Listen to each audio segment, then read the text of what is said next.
राधे राधे, हर हर महादेव। आप सभी को 13 फरवरी 2026 को आरंभ होने वाली विजया एकादशी की ढेर सारी बधाइयाँ।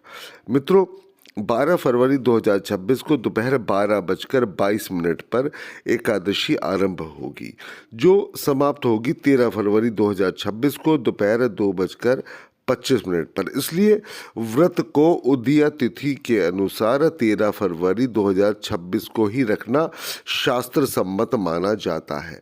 और व्रत को जब तोड़ने का समय आएगा तो वह 14 फरवरी को प्रातः 7 बजे से 9:14 के मध्य आप व्रत का पारण कर सकते हैं। विजय एकादशी का महत्व इसके नाम ही से ही लग जाता है कि जैसे जीवन के हर क्षेत्र में विजय प्रदान करने वाली यह एकादशी है। और धार्मिक मान्यताओं के अनुसार जो व्यक्ति इस दिन पूरी श्रद्धा के साथ व्रत रखता है अथवा कथा भी सुनता है तो उसे अपने शत्रुओं और विरोधियों पर विजय प्राप्त होती है। और कठिन परिस्थितियों जीवन में आ रही अचानक से बाधाओं को दूर करने के लिए यह व्रत किया जाता है, कथा सुनी जाती है। और एकादशी का व्रत करने से न केवल सांसारिक सुख प्राप्त होते हैं बल्कि जातक के पिछले जन्मों के कष्ट और पाप भी कटते हैं और अंत में मोक्ष की प्राप्ति होती है। मित्रों, क्या करना है? इस दिन प्रातः जल्दी उठे, स्नान करें, पीले वस्त्र धारण करें, भगवान श्री विष्णु की मूर्ति के सामने व्रत करें कि प्रभु हम व्रत रख रहे हैं, हमारा कल्याण करें। और वेदी पर एक कलश स्थापित करें और उस पर भगवान विष्णु की मूर्ति रखें। धूप दीप पीले फूल और विशेष रूप से तुलसी दल अर्पित करें। ध्यान रहे, तुलसी जी को कल नहीं तोड़ना है, इसलिए आज ही एक दिन पहले ही तोड़ के रख लें। और मंत्र ओम नमो भगवते वासुदेवाय। अब आरंभ करते हैं विजय एकादशी की कथा। इस कथा के अनुसार त्रेता युग में मर्यादा पुरुषोत्तम श्री रामचंद्र जी को जब 14 वर्ष का वनवास हो गया तब वे श्री लक्ष्मण और सीता जी सहित पंचवटी में निवास करने लगे। वहाँ पर दुष्ट रावण ने जब सीता जी का हरण किया तब इस समाचार से श्री रामचंद्र जी तथा लक्ष्मण जी अत्यंत व्याकुल हो गए और सीता जी की खोज में चल दिए।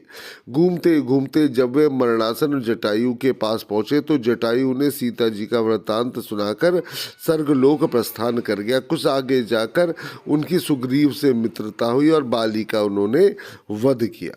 हनुमान जी ने लंका में जाकर सीता जी का पता लगाया और उनसे श्री रामचंद्र जी और सुग्रीव की मित्रता का वर्णन किया। वहां से लौटकर हनुमान जी ने भगवान राम के पास आकर सब समाचार कहे। श्री रामचंद्र जी ने वानर सेना सहित सुग्रीव की सम्मति से लंका को प्रस्थान किया। जब श्री राम समुद्र के किनारे पहुंचे तब उन्होंने मगरमच्छ आदि से युक्त उस अगाध समुद्र को देखकर लक्ष्मण जी से कहा, इस समुद्र को हम किस प्रकार पार करेंगे? श्री लक्ष्मण ने कहा, हे पुराण पुरुषोत्तम, आप आदि पुरुष हैं, सब कुछ जानते हैं। यहाँ से आधा योजन दूर पर कुमारी द्वीप में वकदालाभ्य नाम के मुनि रहते हैं। उन्होंने अनेक ब्रह्मा देखे। आप उनके पास जाकर हम दोनों मिलकर उनका उपाय पूछते हैं। लक्ष्मण जी किस प्रकार के वचन को सुनकर श्री रामचंद्र जी वक्तदालभ्य ऋषि के पास गए, उनको प्रणाम करके बैठ गए। मुनि ने भी उनको मनुष्य रूप धारण किए हुए पुरुषोत्तम समझकर उनसे पूछा, हे राम, आपका जाना कैसे हुआ? रामचंद्र जी बोलने लगे, हे ऋषि, मैं अपनी सेना सहित यहाँ पर आया हूँ और राक्षसों को जीतने के लिए लंका जा रहा हूँ और कृपा करके मुझे समुद्र पार करने का उपाय बताएं। मैं इस कारण ही आपके समक्ष प्रस्तुत हुआ हूँ। वक्तलभ्य ऋषि बोले, हे राम, फागुन मास के कृष्ण पक्ष की एकादशी का उत्तम व्रत करने मात्र से ही निश्चय आपकी विजय प्राप्त होगी, साथ ही आप समुद्र भी अवश्य पार कर लेंगे। हे राम, यदि तुम इस व्रत को सेनापतियों सहित करोगे तो तुम्हारी विजय अवश्य अवश्य होगी। अतः जो भी कोई मनुष्य विधिपूर्वक इस व्रत को करेगा दोनों लोकों में उसकी अवश्य विजय प्राप्त होती है। इस प्रकार श्री रामचंद्र जी ने ऋषि के कथनानुसार इस व्रत को किया और इसके प्रभाव से दैत्यों पर विजय पाई। श्री ब्रह्मा जी ने नारद से कहा कि हे पुत्र, जो कोई इस व्रत के महात्म्य को पढ़ता या सुनता है उसको वाजपेयी यज्ञ का फल अवश्य प्राप्त होता है। राधे राधे, राधे राधे।